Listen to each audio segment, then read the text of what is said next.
ಟಿವಿ9 ವಿಶೇಷ ಅಭಿಯಾನಕ್ಕೆ ಸ್ವಾಗತ. ನಾನು ಮಾಲ್ತೇಶ್. ನಾನು ಆನಂದ್ ಬುರ್ಲಿ. ಎಸ್ಎಸ್ಎಲ್ಸಿ ಪರೀಕ್ಷೆ ಅನ್ನೋದು ಸದ್ಯಕ್ಕೆ ದೊಡ್ಡ ಅಗ್ನಿ ಪರೀಕ್ಷೆಯಾಗಿದೆ.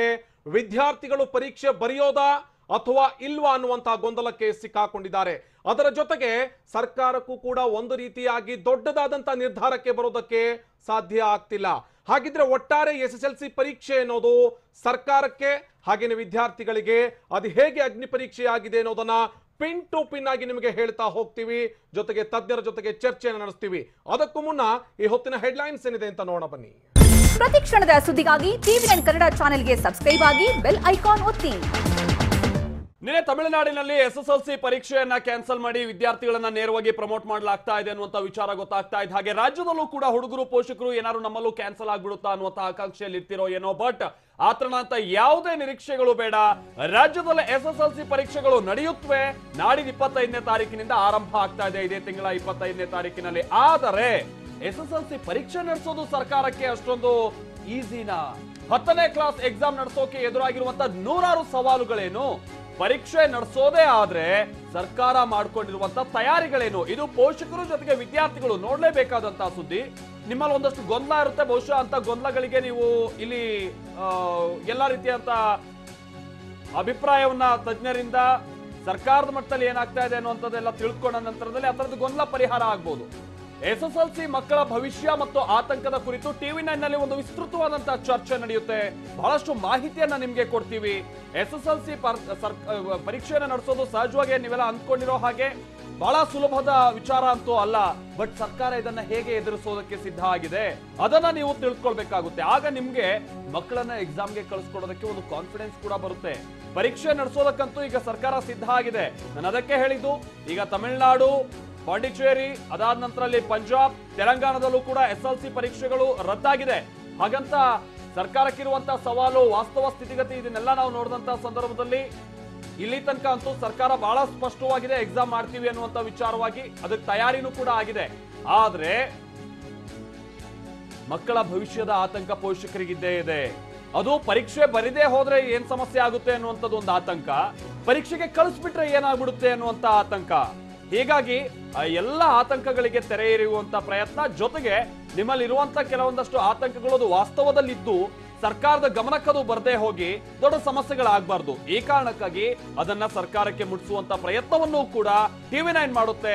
ಎಸ್ಎಸ್ಎಲ್ಸಿ ಪರೀಕ್ಷೆ ಓವರ್ ಆಲ್ ಆಗಿ ಹೇಗೆ ನಡೆಯುತ್ತೆ, ಯಾವ ರೀತಿಯಾದಂತ ಪ್ರಕ್ರಿಯೆಗಳಿಗೆ ಆಲ್ರೆಡಿ ನಡೀತಾ ಇದೆ, ವಿದ್ಯಾರ್ಥಿಗಳ ಹಿತದೃಷ್ಟಿಯಿಂದ ಸರ್ಕಾರ ತೆಗೆದುಕೊಂಡಿರುವಂತಹ ಕ್ರಮ ಏನು, ಆಮೇಲೆ ಇನ್ನೊಂದು ವಿಚಾರ ಅಂತಂದ್ರೆ ಅಲ್ಲಿರುವಂತಹ ಸ್ಟಾಫ್ಗಳು, ಅಲ್ಲಿ ಕಾರ್ಯನಿರ್ವಹಿಸುವಂತ ಸಿಬ್ಬಂದಿಯ ಹಿತದೃಷ್ಟಿಯಿಂದ ಸರ್ಕಾರ ತೆಗೆದುಕೊಂಡಿರುವಂತಹ ಕಾರ್ಯಗಳೇನು, ಮುಂದಿನ ವ್ಯಾಲ್ಯೂಯೇಷನ್ ವಿಚಾರ ತನಕನೂ ಕೂಡ ಎಸ್ಎಲ್ಸಿಗೆ ಸಂಬಂಧಪಟ್ಟಂತೆ ನಾವು ನಿಮ್ಗೆ ಡೀಟೇಲ್ಸ್ ಅನ್ನ ಕೊಡ್ತಾ ಹೋಗ್ತೀವಿ.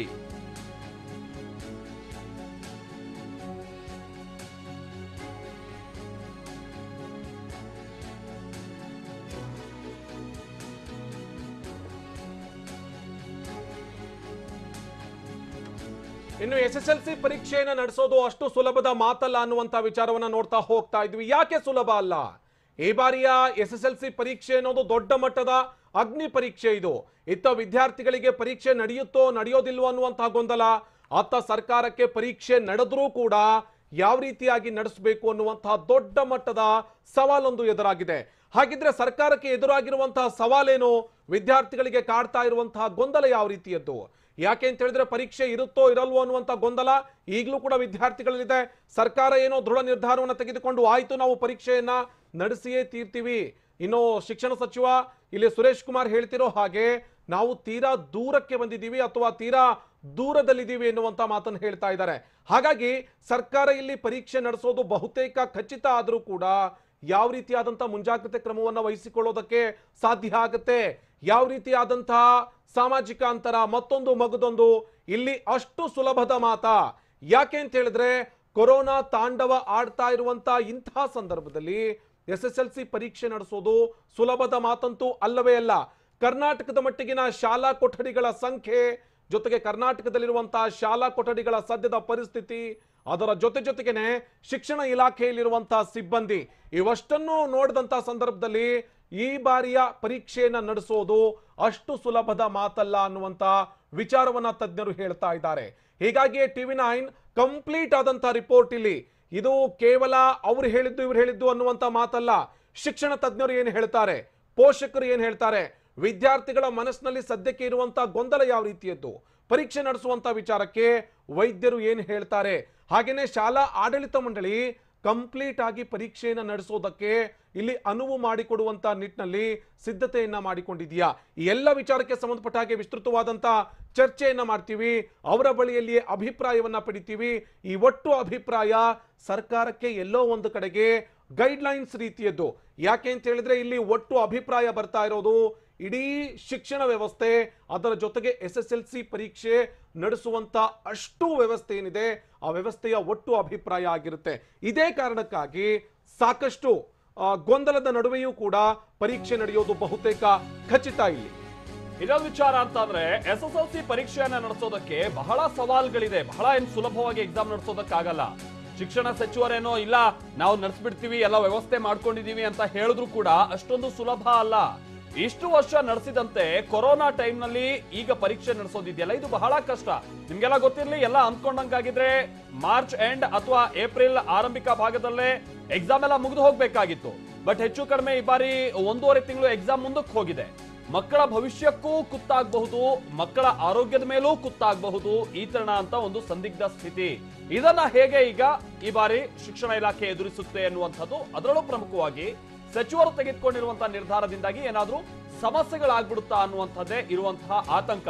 ಬಟ್ ಅದಕ್ಕೆ ತಕ್ಕ ಹಾಗೇನೆ ಯಾವ ರೀತಿಯಂತ ವ್ಯವಸ್ಥೆಯನ್ನ ಮಾಡ್ಕೊಂಡಿದ್ದಾರೆ ಅನ್ನುವಂಥದ್ದನ್ನು ಕೂಡ ನಾವು ಗಮನ ಹರಿಸ್ತಾ ಹೋಗ್ಬೇಕಾಗುತ್ತೆ. ಯಾಕಂತಂದ್ರೆ ಇಲ್ಲಿ ಶಿಕ್ಷಣ ಇಲಾಖೆ ಒಂದು ಸುಲಲಿತವಾಗಿ ಎಕ್ಸಾಮ್ ನಡೆಯೋದ್ರ ಜೊತೆಗೇನೆ ಪೋಷಕರನ್ನ ಕಾನ್ಫಿಡೆನ್ಸ್ಗೆ ತೆಗೆದುಕೊಳ್ಬೇಕು ಅಂತ ಅಂದ್ರೆ ಬಹಳ ಹುಷಾರಾಗಿರ್ಬೇಕು. ಎಕ್ಸಾಮ್ ಸಂದರ್ಭದಲ್ಲಿ ಸ್ವಲ್ಪ ಹೆಚ್ಚು ಕಮ್ಮಿ ಆದ್ರೂ ಕೂಡ ಬಹಳಷ್ಟು ಕಂಟಕ, ಎರಡೆರಡು ಕಂಟಕ ಅಂತೂ ಸ್ಪಷ್ಟ. ಮಕ್ಕಳ ಭವಿಷ್ಯಕ್ಕೂ ಕೂತಿರುತ್ತೆ, ಮಕ್ಕಳ ಆರೋಗ್ಯದ ಮೇಲೂ ಕೂಡ ಕೂತಿರುತ್ತೆ. ಇದು ಇನ್ನೊಂದು ವಿಚಾರ ಅಂತ ಅಂದ್ರೆ ಎಕ್ಸಾಮ್ ಬರಿತಾ ಇರುವಂತಹ ಹೆಚ್ಚು ಕಡಿಮೆ 8,46,000 ವಿದ್ಯಾರ್ಥಿ ಪೋಷಕರು ಅಥವಾ ಅವರ ಕುಟುಂಬಗಳಿಗೆ ಸಂಬಂಧಪಟ್ಟಂತ ವಿಚಾರ ಇದು. ಇಲ್ಲಿ 1,000ನೋ 2,000ನೋ ಕುಟುಂಬಗಳಿಗೆ ಸಂಬಂಧಪಟ್ಟಂತದ್ದಲ್ಲ, ಇದು 8.5 ಲಕ್ಷಕ್ಕೂ ಹೆಚ್ಚಿನ ಕುಟುಂಬಗಳಿಗೆ ಸಂಬಂಧಪಟ್ಟಂತದ್ದು ವಿಚಾರ ಇದು. ಹೀಗಾಗಿ ಅವ್ರ ಇಡೀ ಕುಟುಂಬದವ್ರು, ಯಾಕಂತಂದ್ರೆ ಕೊರೋನಾ ಓರ್ವ ವ್ಯಕ್ತಿಗೆ ಅಥವಾ ಓರ್ವ ಸ್ಟೂಡೆಂಟ್ಗೆ ಏನಾದ್ರೂ ಅಪ್ಪಿತಪ್ಪಿ ತಗಲಬಾರ್ದು, ಆ ತರದ್ ಯಾವ್ದು ಕೂಡ ನಾವು ಆಶಿಸಬಾರ್ದು. ಅಥವಾ ಇನ್ ಕೇಸ್ ಏನಾದ್ರೂ ಆದ್ರೂ ಕೂಡ ಆಶ್ಚರ್ಯ ಇಲ್ಲ, ಯಾಕಂದ್ರೆ ನಾವು ಬಹಳಷ್ಟು ಘಟನೆಗಳನ್ನ ನೋಡ್ಬಿಟ್ಟಿದೀವಿ. ಅಕಸ್ಮಾತ್ ಏನಾದ್ರೂ ಓರ್ವ ವಿದ್ಯಾರ್ಥಿಗೆ ತಗುಲಿದ್ರೆ ಅಲ್ಲಿಂದ ಎಷ್ಟು ಸಮಸ್ಯೆಗಳಾಗುತ್ತೆ ಅನ್ನುವಂಥದ್ದು ನಾವು ಊಹಿಸ್ಕೊಳ್ಳೋದಕ್ಕೂ ಆಗಲ್ಲ. ಆ ಕೊಠಡಿಯಲ್ಲಿ ಕುಳಿತಿರುವಂತ ಇತರ ವಿದ್ಯಾರ್ಥಿಗಳಿಗೂ ಸಮಸ್ಯೆ, ಅಲ್ಲಿ ನಿಯೋಜಿಸಲ್ಪಟ್ಟಂತ ಸ್ಟಾಫ್ಗೂ ಸಮಸ್ಯೆ, ಆತನ ಕುಟುಂಬಕ್ಕೂ ಕೂಡ ಸಮಸ್ಯೆ. ಹೀಗಾಗಿನೇ ಇದು ಕೇವಲ 8,48,000ಕ್ಕೆ ಸಂಬಂಧಪಟ್ಟ ಅಂದ್ರೆ ವಿದ್ಯಾರ್ಥಿಗಳಿಗೆ ಸಂಬಂಧಪಟ್ಟಂತ ಸಂಕಷ್ಟದ ಸಮಯ ಅಲ್ಲ. ಇಡೀ ಅವರ ಕುಟುಂಬವೂ ಕೂಡ ಇದ್ರ ಬಗ್ಗೆ ಬಹಳ ಹುಷಾರಾಗಿ ಗಮನ ಕೊಟ್ಟು ಅವರ ಆರೋಗ್ಯದ ದೃಷ್ಟಿಯಿಂದನೂ ಕೂಡ ಬಹಳ ಹುಷಾರಾಗಿ ನಡೆಸಬೇಕಾದಂತಹ ಒಟ್ಟು ಪರೀಕ್ಷಾ ಪ್ರಕ್ರಿಯೆಗಳಿದು. ಇಲ್ಲಿ ಮಕ್ಕಳ ಭವಿಷ್ಯಕ್ಕೆ ಕುತ್ತು ತರುವಂತಹ ಎಲ್ಲಾ ಸಾಧ್ಯತೆಗಳಿದೆ ಎನ್ನುವಂತಹ ಮಾತನ್ನ ಸ್ವತಃ ಶಿಕ್ಷಣ ತಜ್ಞರು ಹೇಳ್ತಾ ಇದ್ದಾರೆ. ಪೋಷಕರಿಗೆ ಇಲ್ಲಿರುವಂತಹ ಆತಂಕ, ಮಕ್ಕಳನ್ನ ನಾವು ಪರೀಕ್ಷೆ ಬರೆಯೋದಕ್ಕೆ ಅಂತ ಹೇಳಿ ಕಳುಹಿಸಿಕೊಟ್ರೆ ಅಲ್ಲೇನಾದ್ರೂ ಸೋಂಕು ತಗುಲಿದ್ರೆ ಜವಾಬ್ದಾರಿ ಯಾರದ್ದು? ಸರ್ಕಾರ ಇಲ್ಲಿ ಜವಾಬ್ದಾರಿಯನ್ನು ತೆಗೆದುಕೊಳ್ಳುತ್ತಾ? ಶಿಕ್ಷಣ ಸಚಿವರು ಹೇಳ್ತಾ ಇದ್ದಾರೆ ಪರೀಕ್ಷೆಯನ್ನು ನಡೆಸಿಯೇ ತೀರ್ತೀವಿ ಅಂತ ಹೇಳಿ. ಹಾಗಿದ್ರೆ ಕಳೆದ ಬಾರಿ ನಡೆಸಿದಂತ ಪರೀಕ್ಷೆಗೂ ಈ ಬಾರಿ ನಡೆಯುವಂತಹ ಪರೀಕ್ಷೆಗೂ ಎರಡೂ ಕೂಡ ಸಾಮ್ಯತೆ ಇಲ್ಲ. ಯಾಕೆ ಅಂತ ಹೇಳಿದ್ರೆ ಈ ಬಾರಿ ಕೊರೋನಾ ಸಂಕಷ್ಟ ಕಾಲದಲ್ಲಿ ಪರೀಕ್ಷೆಯನ್ನು ನಡೆಸಬೇಕಾದಂತ ಅನಿವಾರ್ಯತೆ ಇದೆ. ಇಂಥ ಸಂದರ್ಭದಲ್ಲಿ ಶಿಕ್ಷಣ ಸಚಿವರು ಹೇಳ್ತಾ ಇದ್ದಾರಲ್ಲ, ಇಲ್ಲ ನಾವು ಮುಂಜಾಗ್ರತಾ ಕ್ರಮವನ್ನ ಕೈಗೊಂಡಿದ್ದೀವಿ, ಈ ಕಾರಣಕ್ಕಾಗಿ ಪರೀಕ್ಷೆಯನ್ನು ನಡೆಸ್ತೀವಿ ಅಂತ ಹೇಳಿ. ಆದ್ರೆ ಅಷ್ಟು ಸುಲಭದ ಮಾತಲ್ಲ. ಯಾಕೆ ಅಂತ ಹೇಳಿದ್ರೆ ಆಗ್ಲೇ ನನ್ನ ಕೊಲಿಗ್ ಮಾಲ್ತೇಶ್ ಹೇಳ್ತಾ ಇದ್ರು, ಇಲ್ಲಿ ಕೇವಲ ವಿದ್ಯಾರ್ಥಿಗಳ ಭವಿಷ್ಯದ ಜೊತೆಗೇನೆ 8.5 ಲಕ್ಷಕ್ಕೂ ಅಧಿಕ ಕುಟುಂಬಗಳ ಪ್ರಶ್ನೆ ಇದು. ಯಾಕೆ ಅಂತ ಹೇಳಿದ್ರೆ ಒಬ್ಬ ವಿದ್ಯಾರ್ಥಿಗೆ ಇಲ್ಲಿ ಕೊರೋನಾ ಸೋಂಕಿದೆ ಅಂತ ಹೇಳಿ ಏನಾದ್ರೂ ಗೊತ್ತಾದ್ರೆ ಅಥವಾ ಸೋಂಕು ತಗುಲಿದ್ರೆ ಇಡೀ ಕುಟುಂಬಕ್ಕೆ ಟೆನ್ಷನ್ ಆಗುವಂತ ವಿಚಾರ ಇದು. ಇಂಥ ಸಂದರ್ಭದಲ್ಲಿ ಸರ್ಕಾರ ಯಾವ ರೀತಿಯಾದಂತ ಮುಂಜಾಗ್ರತಾ ಕ್ರಮವನ್ನ ತೆಗೆದುಕೊಂಡು ಪರೀಕ್ಷೆಯನ್ನು ನಡೆಸೋದಕ್ಕೆ ಸಾಧ್ಯ ಆಗತ್ತೆ? ಇಲ್ಲಿ ಪರೀಕ್ಷೆಯನ್ನು ನಡೆಸೋದಕ್ಕೆ ಸಾಲು ಸವಾಲುಗಳಿದೆ. ಇಂಥ ಸವಾಲುಗಳನ್ನ ಶಿಕ್ಷಣ ಇಲಾಖೆ, ಶಿಕ್ಷಣ ಸಚಿವರು ಅದು ಹೇಗೆ ನಿಭಾಯಿಸೋದಕ್ಕೆ ಸದ್ಯದ ಮಟ್ಟಿನಲ್ಲಿ ಸಾಧ್ಯತೆ ಇದೆಯಾ? ಯಾಕೆ ಅಂತ ಹೇಳಿದ್ರೆ ಕರ್ನಾಟಕದಲ್ಲಿ ಸೋಂಕಿತರ ಸಂಖ್ಯೆ ಅಥವಾ ಕೊರೋನಾ ಸೋಂಕಿತರ ಸಂಖ್ಯೆ ದಿನದಿಂದ ದಿನಕ್ಕೆ ಏರಿಕೆಯಾಗ್ತಾ ಇದೆ. ಇಂಥ ಸಂದರ್ಭದಲ್ಲಿ ಅಷ್ಟು ಸುಲಭವಾಗಿ ಇಡೀ ಪರೀಕ್ಷೆಯ ಪ್ರಕ್ರಿಯೆಯನ್ನ ನಡೆಸೋದಕ್ಕೆ ಸಾಧ್ಯ ಆಗುತ್ತಾ? ಅಂದುಕೊಂಡಷ್ಟು ಸುಲಭದ ವಿಚಾರವ ಈ ಪರೀಕ್ಷೆ ನಡೆಸೋದು? ಇದು ಸದ್ಯದ ಮಟ್ಟಿಗೆ ದೊಡ್ಡ ರೀತಿಯಾದಂತಹ ಗೊಂದಲ. ಪ್ರತಿ ಶೈಕ್ಷಣಿಕ ಜಿಲ್ಲೆಗಳಿಗೂ ಕೂಡ ಹೋಗಿ ಶಿಕ್ಷಣ ಸಚಿವರು ಮಾತನಾಡ್ತಾ ಇದ್ದಾರೆ, ಮಾತನಾಡುವಂತಹ ಸಂದರ್ಭದಲ್ಲಿ ಸಭೆಗಳನ್ನು ನಡೆಸ್ತಾ ಇದ್ದಾರೆ. ಆದ್ರೆ ಸಭೆ ನಡೆಸಿ ಅಭಿಪ್ರಾಯ ಪಡೆದು ಅಷ್ಟು ಸುಲಭವಾಗಿ ಪರೀಕ್ಷೆ ನಡೆಸೋದಕ್ಕೆ ಸಾಧ್ಯತೆ ಇದೆಯಾ ಅಂತ. ಕರೆಕ್ಟ್. ಇನ್ನೊಂದು ವಿಚಾರ ಅಂತಂದ್ರೆ ಸವಾಲ್ಗಳು ಹಾಗಾದ್ರೆ ಏನೇನಿದೆ, ಸರ್ಕಾರದ ಮುಂದೆ ಇರುವಂತಹ ಸವಾಲ್ಗಳೇನು, ವಿದ್ಯಾರ್ಥಿಗಳು ಎದುರಿಸಬೇಕಾದಂತಹ ಸವಾಲ್ಗಳು ಏನಾಗಿರುತ್ತೆ, ಆಮೇಲೆ ಅಟ್ ದ ಸೇಮ್ ಟೈಮ್ ಪೋಷಕರ ಸವಾಲ್ಗಳು ಏನು, ಇದ್ರ ಮುಂದೆ ಎಕ್ಸಾಮ್ ನಡೆಸುವಂತಹ ಸಂದರ್ಭದಲ್ಲಿ SSLC ಪರೀಕ್ಷೆ ನಡೆಸೋಕೆ ಇರುವಂತಹ ಸವಾಲ್ಗಳ ಬಗ್ಗೆ ನಾವು ನೋಡ್ತಾ ಹೋಗೋಣ. ಆಮೇಲೆ ಕೊಠಡಿಗಳ ಸಂಖ್ಯೆ ಏನಾದ್ರೂ ಕೊರತೆ ಆದ್ರೆ ಏನ್ ಮಾಡ್ಬೇಕಾಗುತ್ತೆ ಅನ್ನುವಂತ ವಿಚಾರ ಇದೆ. ನಿಮ್ಗೆ ಗೊತ್ತಿರ್ಲಿ, ಈ ಹಿಂದೆ ಎಲ್ಲ ಆನ್ ಆನ್ ಆವರೇಜ್ ಒಂದು ಕ್ಲಾಸ್ ರೂಮ್ ಅಲ್ಲಿ 24 ಸ್ಟೂಡೆಂಟ್ಸ್ ಗಳನ್ನ ಕೂರಿಸ್ತಾ ಇದ್ರು. ಬಟ್ ಈ ಬಾರಿ ಸಾಮಾಜಿಕ ಅಂತರ ಪಾಲನೆ ಆಗ್ಬೇಕಾಗಿರುವಂತ ನಿಟ್ಟಿನಲ್ಲಿ 16 ರಿಂದ 18 ಅಥವಾ 20 ಒಳಗಾಗಿ ಅದನ್ನ ಸೀಮಿತ ಮಾಡಬೇಕು ಅನ್ನುವಂತ ನಿಟ್ಟಿನಲ್ಲಿ ಈಗ ಆಲ್ರೆಡಿ ಸ್ಟಾಫ್ಗೆ ಗೈಡ್ಲೈನ್ಸ್ ಇದೆ. ಹೀಗಾಗಿ ಕೊಠಡಿಗಳ ಸಂಖ್ಯೆಯನ್ನು ಅನಿವಾರ್ಯವಾಗಿ ಹೆಚ್ಚು ಮಾಡಬೇಕಾಗುತ್ತೆ. ಇದು ಪ್ರಮುಖವಾಗಿರುವಂತಹ ಸವಾಲು. ನಗರ ಪ್ರದೇಶಗಳಲ್ಲಿ ಓಕೆ, ಗ್ರಾಮೀಣ ಪ್ರದೇಶಗಳಲ್ಲೂ ಅಥವಾ ತಾಲೂಕು ಕ್ವಾರ್ಟರ್ಸ್ಗಳಲ್ಲೂ ಕೂಡ ಹೀಗೆ ಅಥವಾ ತಾಲೂಕು ಕೇಂದ್ರಗಳಲ್ಲಿ ಹೀಗೆ ಕೊಠಡಿಗಳ ಸಂಖ್ಯೆನ ಹೆಚ್ಚು ಮಾಡೋದಕ್ಕಾಗುತ್ತಾ, ಕೊಠಡಿಗಳ ಲಭ್ಯತೆ ಅಲ್ಲಿ ಇರುತ್ತಾ, ಅದನ್ನ ನೋಡ್ಬೇಕು. ಪರೀಕ್ಷೆ ನಡೆಸುವಂತ ಸಂದರ್ಭದಲ್ಲಿ ಹಾಗಾದ್ರೆ ಎಷ್ಟು ಬಾರಿ ಸ್ಯಾನಿಟೈಸ್ ಮಾಡಬೇಕಾದಂತಹ ಅನಿವಾರ್ಯತೆ ಬರುತ್ತೆ, ಇದು ಬಹಳ ವಿಚಾರ. ಸ್ಯಾನಿಟೈಸ್ ಆಗಾಗ ಮಾಡ್ತಾನೆ ಇರಬೇಕು. ಪರೀಕ್ಷೆ ಬರೆಯೋಕೆ ಬಂದಂತ ಮಕ್ಕಳ ಪೋಷಕರಿಗೂ ಸಹಜವಾಗಿ ಭಯ ಇರುತ್ತೆ. ತಮ್ಮ ಮಕ್ಕಳು ಎಕ್ಸಾಮ್ ಬರೆಯುವಂತ ಸಂದರ್ಭದಲ್ಲಿ ಎಕ್ಸಾಮ್ ಹೆಂಗ್ ಮಾಡ್ಬಿಡ್ತಾರೋ ಅನ್ನುವಂತ ಟೆನ್ಷನ್ ಒಂದ್ ಕಡೆ, ಎಕ್ಸಾಮ್ ಸಂದರ್ಭದಲ್ಲಿ ಏನಾದ್ರು ಸಮಸ್ಯೆ ಆಗ್ಬಿಡುತ್ತಾ ಅನ್ನುವಂತ ಟೆನ್ಷನ್ ಮತ್ತೊಂದ್ ಕಡೆ. SSLC ಎಕ್ಸಾಮ್ ಅನ್ನುವಂತ ಈ ತರದ ಬೋರ್ಡ್ ಎಕ್ಸಾಮ್ಸ್ ಇರುತ್ತಲ್ಲ, ಇದನ್ನು ಬಹಳ ಪೀಸ್ ಆಫ್ ಮೈಂಡ್ ಅಲ್ಲಿ ಬರೀಬೇಕಾಗುತ್ತೆ. ಅವ್ರಿಗೆ ಬೇರೆ ಯಾವುದೇ ತರದ ಟೆನ್ಷನ್ ಇರಬಾರ್ದು. ಬಟ್ ಈ ತರದ ಟೆನ್ಷನ್ಸ್ ಅನ್ನ ಇಟ್ಕೊಂಡು ಸ್ಟೂಡೆಂಟ್ಸ್ ಎಷ್ಟು ಮಟ್ಟಿಗೆ ಎಕ್ಸಾಮ್ ಬರೀತಾರೆ ಅನ್ನುವಂಥದ್ದು ಕೂಡ ಇದೆ. ಬಟ್ ಇಲ್ಲಿ ಶಿಕ್ಷಣ ಇಲಾಖೆಯ ಮುಂದೆ ಬಹಳಷ್ಟು ಸವಾಲಿರುವಂತದ್ದು ಬಹಳ ಸ್ಪಷ್ಟ. ಪ್ರಮುಖವಾಗಿ ಪೋಷಕರ ಮುಂದಿರುವಂತಹ ಸವಾಲು, ವಿದ್ಯಾರ್ಥಿಗಳ ಮುಂದಿರುವಂತಹ ಸವಾಲು ನಾವು ನಂತರದಲ್ಲಿ ನೋಡೋಣ. ಹಾಗಾದ್ರೆ ಸರ್ಕಾರದ ಮುಂದಿರುವಂತಹ ಸವಾಲ್ಗಳು ಏನು ಅನ್ನುವಂಥ ಮೊದಲಿಗೆ ನಾವು ಅದ್ರ ಕಡೆಗೆ ಗಮನ ಕೊಡೋಣ. ನನ್ನ ಜೊತೆಗೆ ನನ್ನ ಕೊಲೀಗ್ ಅವಿನಾಶ್ ಇದಕ್ಕೆ ಸಂಬಂಧಪಟ್ಟಂತೆ ಎಕ್ಸ್ಪ್ಲೈನ್ ಮಾಡ್ತಾರೆ, ಬನ್ನಿ ಕೇಳೋಣ. ಎಸ್ ಮಾಲ್ತೇಶ್, ಈಗ ಸರ್ಕಾರದ ಮುಂದೆ ಸಾಕಷ್ಟು ಸವಾಲ್ಗಳಿದೆ. ಯಾಕಂದ್ರೆ ಇದು ಕೇವಲ ಪರೀಕ್ಷೆ ಮಾತ್ರ ಅಲ್ಲ, ಅಗ್ನಿ ಪರೀಕ್ಷೆ. ಯಾಕಂದ್ರೆ ಬಹಳ ರಿಸ್ಕ್ ಇದೆ ಇಲ್ಲಿ. ಬಹಳಷ್ಟು ಗ್ರೂಪ್ ಆಗಿ ದೊಡ್ಡ ಮಾಸ್ ಎಕ್ಸಾಮ್ ಅನ್ನ ನಡೆಸುವಂತದ್ದು ಏನಿರುತ್ತೆ, ಇಷ್ಟು ಜನರನ್ನ ಸೇರಿಸುವಂತದ್ದು, ಇದು ಬಹಳ ರಿಸ್ಕ್ ನ ವಿಚಾರ. ಹಾಗಾದ್ರೆ ಸರ್ಕಾರದ ಮುಂದೆ ಇರುವಂತಹ ಸವಾಲ್ಗಳೇನು ಒಂದೊಂದಾಗಿ ನಾವು ನೋಡ್ತಾ ಹೋಗೋಣ. ಪರೀಕ್ಷೆ ವೇಳೆ ಸಾಮಾಜಿಕ ಅಂತರವನ್ನ ಕಾಯ್ದುಕೊಳ್ಳುವಂಥದ್ದು ಬಹಳ ಪ್ರಮುಖವಾದಂತಹ ಸವಾಲು. ಯಾಕಂದ್ರೆ ಬಹಳ ಕಷ್ಟ ಇದನ್ನ ನಿಭಾಯಿಸುವಂಥದ್ದು. ಪರೀಕ್ಷೆಗೆ ಮುಂಚೆ ಒಂದಷ್ಟು ಗ್ರೂಪ್ ಎಲ್ಲ ಸೇರುವಂಥದ್ದು ಇರುತ್ತೆ, ಗ್ರೂಪ್ ಸ್ಟಡಿ ಆಗುವಂಥದ್ದು ಒಂದಷ್ಟು ಪರೀಕ್ಷೆಗೆ ಒಂದಷ್ಟು ಕ್ಷಣಗಳ ಮುಂಚೆ ಅದೆಲ್ಲ ಆರಂಭ ಆಗುತ್ತೆ. ಅದು ಪರೀಕ್ಷೆ ವೇಳೆ ಸಾಮಾಜಿಕ ಅಂತರವನ್ನು ಕಾಯ್ದುಕೊಳ್ಳುವಂಥದ್ದು ಬಹಳ ಸವಾಲಿನ ವಿಚಾರ. ಹಾಗಾಗಿ ಸಾಮಾಜಿಕ ಅಂತರ ನಂಬರ್ 1, ಅದನ್ನ ಯಾವ ರೀತಿಯಾಗಿ ವಿದ್ಯಾರ್ಥಿಗಳಲ್ಲಿ ಅದನ್ನು ನಿಭಾಯಿಸಬಹುದು ಪೋಷಕರಲ್ಲಿ ಅಂತ. ಜೊತೆಗೆ ಅಂತರ ಕಾಯ್ದುಕೊಳ್ಳೋದಕ್ಕೆ ಕೊಠಡಿಗಳ ಸಂಖ್ಯೆಯನ್ನು ಹೆಚ್ಚಿಸಬೇಕು. ಯಾಕಂದ್ರೆ ನಮ್ಮ ರಾಜ್ಯದಲ್ಲಿರುವಂತಹ ಕೊಠಡಿಗಳ ಸಂಖ್ಯೆ ಎಷ್ಟಿದೆ, ಜೊತೆಗೆ ನಮ್ಮ ಶಾಲೆಗಳಲ್ಲಿರುವಂತಹ ಕೊಠಡಿಗಳ ಪರಿಸ್ಥಿತಿ, ಎಸ್ಪೆಷಲಿ ಸರ್ಕಾರಿ ಶಾಲೆಗಳಿಗೆ ಸಂಬಂಧಪಟ್ಟ ಹಾಗೆ ನಮ್ಮಲ್ಲಿ ಆ ಒಂದು ಫೆಸಿಲಿಟಿ ಇದೆಯಾ, ನಗರ ಭಾಗದಲ್ಲಿ ಇದ್ರೂ ಕೂಡ ಗ್ರಾಮೀಣ ಭಾಗದಲ್ಲಿ ಆ ಒಂದು ಫೆಸಿಲಿಟಿ ಇದೆಯಾ ಅನ್ನೋದು ಬಹಳ ಪ್ರಮುಖವಾದಂತಹ ವಿಚಾರ. ಅಂತರವನ್ನ ಕಾಯ್ದುಕೊಳ್ಳೋದಕ್ಕೆ ಕೊಠಡಿಗಳ ಸಂಖ್ಯೆಯನ್ನು ಹೆಚ್ಚಿಸಬೇಕಾಗುತ್ತೆ, ಅದು ಬಹಳ ಪ್ರಮುಖವಾದಂತಹ ಸವಾಲು. ಅದೇ ರೀತಿಯಾಗಿ ಗ್ರಾಮೀಣ ಭಾಗಗಳಲ್ಲಿ ಕೊಠಡಿಗಳ ಸಂಖ್ಯೆ ಎಷ್ಟಿದೆ, ಇದು ಬಹಳ ಪ್ರಮುಖವಾದಂತಹ ವಿಚಾರ. ಅಲ್ಲಿ ಸಾಮಾಜಿಕ ಅಂತರವನ್ನ ಕಾಯ್ದುಕೊಳ್ಳೋದಕ್ಕೆ ಕೊಠಡಿಗಳನ್ನ ಚೇಂಜ್ ಮಾಡುವಂತ ಅಂದ್ರೆ ಹೆಚ್ಚಿಸುವಂತ ಒಂದು ಅವಕಾಶ ಇದೆಯಾ, ಬೇರೆ ಕ್ಲಾಸ್ಗಳಂದ್ರೆ ಬೇರೆ ಸ್ಟ್ಯಾಂಡರ್ಡ್ಗಳೇನಿದೆ ಅಲ್ಲಿಗೆ ಏನಾದ್ರೂ ಈ ಹೆಚ್ಚಿನ ಒಂದು ಕೊಠಡಿಗಳನ್ನು ಕೊಡಬಹುದು ಅಂತ. ಗ್ರಾಮೀಣ ಭಾಗದಲ್ಲಿ ಪರೀಕ್ಷಾ ಕೇಂದ್ರಗಳಿಗೆ ಕೊಠಡಿಗಳ ಒಂದು ಶಾರ್ಟೇಜ್ ಬೀಳುತ್ತೆ. ಇದನ್ನ ಸರ್ಕಾರ ಯಾವ ರೀತಿಯಾಗಿ ನಿಭಾಯಿಸುತ್ತೆ ಅಂತ. ಯಾಕಂದ್ರೆ ಈಗ ಒಂದು ಹಾಲ್ನಲ್ಲಿ, ಎಕ್ಸಾಮ್ ಹಾಲ್ನಲ್ಲಿ ಇಷ್ಟೇ ವಿದ್ಯಾರ್ಥಿಗಳು ಅಂತ ಒಂದಷ್ಟು ಸೂಚನೆ ಇದೆ. ಯಾಕಂದ್ರೆ ಕೇವಲ ಒಂದು ಬೆಂಚ್ನ ಪ್ರಶ್ನೆ ಬರೋದಿಲ್ಲ, ಒಂದು ಬೆಂಚ್ ಹಾಗೂ ಇನ್ನೊಂದು ಬೆಂಚ್ನ ನಡುವಿನ ಅಂತರ ಏನಿದೆ ಅದನ್ನು ಕೂಡ ನಾವು ಗಮನಿಸಬೇಕಾಗುತ್ತೆ. ಸಾಮಾನ್ಯವಾಗಿರುವಂತಹ ಡಿಸ್ಟೆನ್ಸ್ಗೂ ಕಳೆದ ಬಾರಿ ನಡೆದಂತ ಎಕ್ಸಾಮ್ನಲ್ಲಿ ಇದ್ದಂತ ಡಿಸ್ಟೆನ್ಸ್ ಏನಿದೆ ಅದಕ್ಕೂ ಇದಕ್ಕೂ ಬಹಳಷ್ಟು ವ್ಯತ್ಯಾಸ ಇದೆ. ಹಾಗಾಗಿ ಗ್ರಾಮೀಣ ಭಾಗದಲ್ಲಿ ಪರೀಕ್ಷಾ ಕೇಂದ್ರಗಳಲ್ಲಿ ಯಾವ ರೀತಿಯಾಗಿ ಇದನ್ನ ನಿಭಾಯಿಸಬಹುದು ಅಂತ, ಕೊಠಡಿಗಳ ಕೊರತೆ ಬಿದ್ದರೆ ಸಾಮಾಜಿಕ ಅಂತರವನ್ನ ಕಾಯ್ದುಕೊಳ್ಳೋಕೆ ಸಾಧ್ಯ ಆಗುತ್ತಾ, ಏನಾದರೂ ಶಾರ್ಟೇಜ್ ಆದ್ರೆ ಕೆಲವೊಂದು ಲಾಸ್ಟ್ ಸ್ಟೇಜ್ನಲ್ಲಿ ಇಷ್ಟು ಎಲ್ಲರಿಗೂ ಎಕ್ಸಾಮ್ ಸ್ಟಾರ್ಟ್ ಆದಾಗ ಯೋಚನೆ ಮಾಡುವಷ್ಟು ಟೈಮ್ ಇರೋದಿಲ್ಲ. ಎಲ್ಲಿಗೆ ಇಷ್ಟು ವಿದ್ಯಾರ್ಥಿಗಳನ್ನು ಅಪಾಯಿಂಟ್ ಮಾಡಲೇಬೇಕಾಗತ್ತೆ, ಎಲ್ರಿಗೂ ಅಟ್ ಎ ಟೈಮ್ ಏಕಕಾಲದಲ್ಲಿ ಪರೀಕ್ಷೆಯನ್ನ ಆರಂಭ ಮಾಡಬೇಕಾಗುತ್ತೆ. ಅದಕ್ಕೂ ಮುಂಚೆ ಗ್ರೌಂಡ್ ರಿಯಾಲಿಟಿ ಏನಿದೆ ಅದನ್ನ ಸರ್ಕಾರ ನೋಡ್ಕೊಳ್ಳೇಬೇಕಾಗತ್ತೆ. ಅದಾದ ನಂತರ ಎಕ್ಸಾಮ್ ಆರಂಭ ಮಾಡುವಂಥದ್ದು. ಜೊತೆಗೆ ಈ ಕೊಠಡಿಗಳ ಸಂಖ್ಯೆ ಹೆಚ್ಚಾದ್ರೆ ಮೇಲ್ವಿಚಾರಕರ ಸಂಖ್ಯೆ ಕೂಡ ಹೆಚ್ಚಾಗುತ್ತೆ. ಯಾರು ಅಲ್ಲಿರ್ತಾರೆ ಮೇಲ್ವಿಚಾರಕರು, ಅವ್ರನ್ನೂ ಕೂಡ ಹೆಚ್ಚಿಸಬೇಕಾಗತ್ತೆ. ಈ ನಂಬರ್ ಕೂಡ ಹೆಚ್ಚಬೇಕಾಗುತ್ತೆ, ಹ್ಯೂಮನ್ ರಿಸೋರ್ಸ್ ಹೆಚ್ಚಬೇಕಾಗುತ್ತೆ. ಮೇಲ್ವಿಚಾರಕರ ಸಂಖ್ಯೆ ಹೆಚ್ಚಾದ್ರೆ ಆರ್ಥಿಕವಾಗಿ ನಿಭಾಯಿಸುವಂತ ಸವಾಲು ಕೂಡ ಇದೆ. ಅಲ್ಲಿ ಯಾರು ಅವ್ರನ್ನ ಮಾನಿಟರ್ ಮಾಡ್ತಾ ಇರ್ತಾರೆ, ಏನು ಅಲ್ಲಿ ನೋಡ್ಕೊಳ್ಳುವಂಥದ್ದು ಏನಿರುತ್ತೆ, ಅದಕ್ಕೆ ಬೇಕಾದಂಥ ಸಿಬ್ಬಂದಿ, ಒಂದು ಆ ಕ್ಲಾಸ್ ಹಾಲ್ನಲ್ಲಿರುವಂಥದ್ದು, ಜೊತೆಗೆ ಎಂಟೈರ್ ಆ ಒಂದು ಕ್ಯಾಂಪಸ್ ಅನ್ನು ಕೂಡ ಮಾನಿಟರ್ ಮಾಡಬೇಕಾದಂಥ ಪರಿಸ್ಥಿತಿ ಇದೆ. ಅಂದ್ರೆ ಕೇವಲ ಎಕ್ಸಾಮ್ ಹಾಲ್ಗೆ ಮಾತ್ರ ಇದು ಸೀಮಿತ ಆಗಿರೋದಿಲ್ಲ. ಒಬ್ಬರ ಕೈಯಿಂದ ಇನ್ನೊಬ್ಬರ ಕೈಗೆ ಉತ್ತರ ಪತ್ರಿಕೆ, ಅದೇ ರೀತಿಯಾಗಿ ಪ್ರಶ್ನೆ ಪತ್ರಿಕೆ ಎರಡೂ ಕೂಡ ಚೇಂಜ್ ಆಗ್ತಾ ಇರುತ್ತೆ, ಅಂದ್ರೆ ಬದಲಾವಣೆ ಆಗ್ತಾ ಇರುತ್ತೆ. ಪ್ರಶ್ನೆ ಪತ್ರಿಕೆಗಳನ್ನು ಎಲ್ರಿಗೂ ಕೂಡ ಶೇರ್ ಮಾಡಬೇಕಾಗುತ್ತೆ. ಆಗ ಹೇಗೆ ಸೇಫ್ಟಿ, ಹೇಗೆ ಆದ್ರೆ ಎಷ್ಟು ಅಂತ ಸ್ಯಾನಿಟೈಸ್ ಮಾಡ್ತಾರೆ, ಎಷ್ಟು ಅಂತ ನೋಡ್ಕೊಳ್ತಾರೆ ಅನ್ನೋದು ಪ್ರಮುಖವಾದಂತಹ ಪ್ರಶ್ನೆ.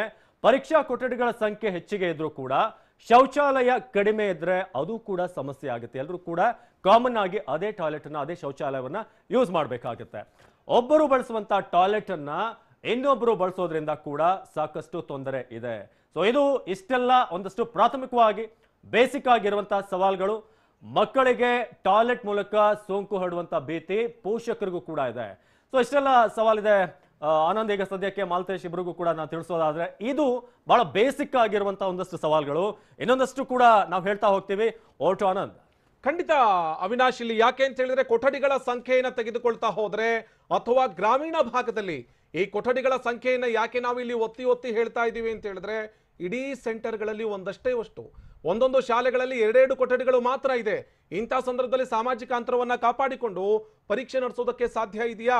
ಎಲ್ಲ ವಿಚಾರಕ್ಕೆ ಸಂಬಂಧಪಟ್ಟ ಹಾಗೆ ನಮ್ಮ ಜೊತೆಗೆ ತಜ್ಞರು ಜಾಯ್ನ್ ಆಗಿದ್ದಾರೆ, ವೈದ್ಯರು ಕೂಡ ಜಾಯ್ನ್ ಆಗಿದ್ದಾರೆ. ಅದರ ಜೊತೆಗೆ ಖಾಸಗಿ ಶಾಲಾ ಆಡಳಿತ ಮಂಡಳಿಯ ಒಕ್ಕೂಟದ ಸದಸ್ಯರು ಕೂಡ ನಮ್ಮ ಜೊತೆಗೆ ಜಾಯ್ನ್ ಆಗಿದ್ದಾರೆ. ಅವರ ಬಳಿಯಲ್ಲೇ ಕೇಳೋಣ, ಅಷ್ಟು ಸುಲಭದ ಮಾತಾ ಈ ಪರೀಕ್ಷೆಯನ್ನ ನಡೆಸುವಂತಹ ನಿಟ್ಟಿನಲ್ಲಿ ಅಂತೇಳಿ. ಮೊದಲಿಗೆ ನಾನು ಖಾಸಗಿ ಶಾಲೆಗಳ ಆಡಳಿತ ಮಂಡಳಿ ಒಕ್ಕೂಟದ ಪ್ರಧಾನ ಕಾರ್ಯದರ್ಶಿ ಆಗಿರುವಂತಹ ಶಶಿಕುಮಾರ್ ಅವರು ನಮ್ಮ ಜೊತೆಗೆ ಜಾಯ್ನ್ ಆಗಿದ್ದಾರೆ. ಹಾಗೆಯೇ ತಜ್ಞ ವೈದ್ಯ ಆಗಿರುವಂತಹ ಡಾಕ್ಟರ್ ರಮ್ಯಾ ಅವರು ಕೂಡ ನಮ್ಮ ಜೊತೆಗೆ ಜಾಯ್ನ್ ಆಗಿದ್ದಾರೆ. ಇನ್ನು ಶಿಕ್ಷಣ ತಜ್ಞರಾಗಿರುವಂತಹ ಡಾಕ್ಟರ್ BR ಸುಪ್ರೀತ್ ಅವರು ಕೂಡ ನಮ್ಮ ಜೊತೆಗೆ ಜಾಯ್ನ್ ಆಗಿದ್ದಾರೆ. ಮೊದಲಿಗೆ ಶಶಿಕುಮಾರ್ ಅವರನ್ನ ಕೇಳ್ತೀನಿ, ಇಷ್ಟು ಸುಲಭದ ಮಾತಾ ಅಂತ ಇಲ್ಲಿ ಶಿಕ್ಷಣ ಸಚಿವರು ಹೇಳ್ತಾ ಇರೋದು ಪರೀಕ್ಷೆ ನಡೆಸಿಯೇ ತೀರ್ತೀವಿ, ನಾವು ತೀರಾ ಮುಂದೆ ಬಂದಿದ್ದೀವಿ, ಹಿಂದೆ ಹೋಗೋದಕ್ಕೆ ಸಾಧ್ಯ ಇಲ್ಲ ಅಂತ ಹೇಳಿ. ಮಕ್ಕಳ ಜೀವನಕ್ಕಿಂತ ಅಥವಾ ಮಕ್ಕಳ ಜೀವಕ್ಕಿಂತ ಪರೀಕ್ಷೆ ಇಂಪಾರ್ಟೆಂಟ್ ಅನ್ನುವಂಥ ಪ್ರಶ್ನೆ ಸ್ವತಃ ಪೋಷಕರೇ ಕೇಳ್ತಾ ಇದ್ದಾರೆ. ಇಲ್ಲಿ ಹೇಳಬೇಕಾದ್ರೆ ಖಂಡಿತವಾಗಲೂ ಶಿಕ್ಷಣ ಮಂತ್ರಿಗಳು ಆ ಒಂದು ಆಲೋಚನೆಯಲ್ಲಿ ಮಾಡೇ ತೀರ್ತೀವಿ ಅನ್ನತಕ್ಕಂಥದ್ದು ಸರಿನೂ ಅಲ್ಲ, ಮತ್ತು ಅವ್ರ ಮನಸ್ಸಲ್ಲೂ ಇದಿಲ್ಲ ಅಂತ ನಾವು ಭಾವಿಸ್ತೀವಿ. ಯಾಕಂದರೆ ಇತ್ತೀಚೆಗೆ ನಾವು ಸಭೆಯನ್ನು ಕೂಡ ಮಾಡಿದ್ವಿ, ಆದರೆ ಎಲ್ಲವೂ ಸಿದ್ಧತೆ ಆಗಿದೆ. ಆಮೇಲೆ ನೀವು ಕೊಠಡಿ ಬಗ್ಗೆ ಮಾತಾಡ್ತಾ ಇದ್ರಿ, ಖಂಡಿತವಾಗಲೂ ಕೊಠಡಿ ಬಗ್ಗೆ ಎಲ್ಲ ಸಿದ್ಧತೆಗಳು ಆಗಿದೆ. ಇದ್ರ ಬಗ್ಗೆ ಏನು ಇನ್ನೊಂದು ಮಾತಿಲ್ಲ. Sanitisation, health department, transportation department, ನಗರ ಪಟ್ಟಣಗಳಲ್ಲಿ BBMP ಪ್ರತಿಯೊಂದು ಕಡೆಯೂ ಕೂಡ ಎಲ್ಲ ವ್ಯವಸ್ಥೆಗಳನ್ನು ಸಜ್ಜು ಮಾಡಿದ್ದಾರೆ. ಆದರೆ ನಮ್ಮ ಮುಂದೆ ಇರುವಂಥ ಯಕ್ಷ ಪ್ರಶ್ನೆ, ಇವತ್ತಿನ ಒಂದು ಸ್ಪೈಕ್ ಏನಾಗ್ತಾ ಇದೆ ಕೊರೋನಾ, ಅದರ ಅಡಿಯಲ್ಲಿ ಮಕ್ಕಳು ಎಷ್ಟು ಸುರಕ್ಷಿತ ಅಂದವಾಗ ನಮಗೆ 2 ಆಯಾಮ ಬರುತ್ತೆ.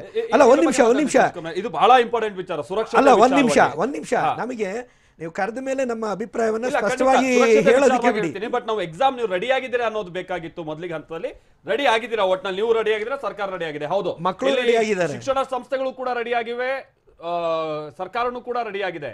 ಮಕ್ಕಳು ರೆಡಿ ಆಗಿದ್ದಾರಾ? ಪೋಷಕರು ಮುಂದಿರುವಂತಹ ಸವಾಲುಗಳೇನು, ಇದ್ರ ಬಗ್ಗೆ ನಾವು ಗಮನ ಕೊಡಬೇಕಾಗುತ್ತೆ. ಇದಕ್ಕಾಗಿನೇ ನಮ್ಮ ಜೊತೆಗೆ ತಜ್ಞ ವೈದ್ಯರು ಕೂಡ ಇರ್ತಾರೆ, ಶಿಕ್ಷಣ ತಜ್ಞರು ಕೂಡ ಇದ್ದಾರೆ. ಅವ್ರ ಜೊತೆಗೆ ನಾವು ಇದಕ್ಕೆ ಸಂಬಂಧಪಟ್ಟಂತೆ ಚರ್ಚೆ ಮಾಡೋಣ. ಇನ್ಸೈಡ್ ಸುದ್ದಿ ಸೋಮವಾರದಿಂದ ಶನಿವಾರ ಸಂಜೆ 7 ಗಂಟೆಗೆ TV9 ನಲ್ಲಿ ಮಾತ್ರ.